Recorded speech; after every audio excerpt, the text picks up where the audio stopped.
Hi உங்கள் எல்லாத்துக்கும் வணக்கம். நான் உங்கள் முத்துருப்பு சார்பாக அவங்க முத்துப்பிரகாஷ் பேசுகிறேன். நான் இன்றைக்கி பேசுகிற டாபிக் பேர் சாவர்கர். அவள் மெர்சி பெட்டிஷனுக்கு ஒரு மிகப்பெரிய ஒரு உதாரணம்.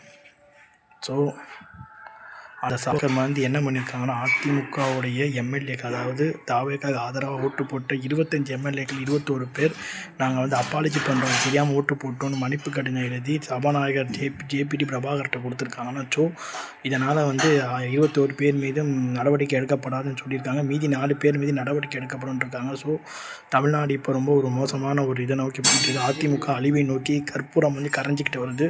ஸோ அதிமுகவோட இந்த செயல் எப்படி போகும் தெரியல. எப்படி இருந்தால் அதிமுக இப்படி ஆயிடுச்சு. ஸோ நாம் என்ன செய்ய போகிறோன்றதை தெரியல. அதிமுகவின் பொதுச் செயலாளர் எடப்பாடி என்னென்ன பிரம்மாஸ்திரத்தை ஏவி இது பண்ண போகிறார், அதிமுகவுடைய எதிர்காலம் தான் என்னன்னு தெரியல. ஸோ இனிமேல் வரக்கூடிய காலம் தாவேக்கா திமுக போக போகணும். அண்ணாமலை ஒரு கட்சி ஆரம்பித்து அதுக்கு டஃப் கொடுத்தாலும் என்ன ஆக போகுது தெரில. ஜென்சிக்கிஸோட பசங்க வந்து திராவிட கட்சிகள் இல்லாமல் வேறு கட்சியை நோக்கி பார்வையை இந்த மீடியாஸ் பற்றி திருப்புறாங்க.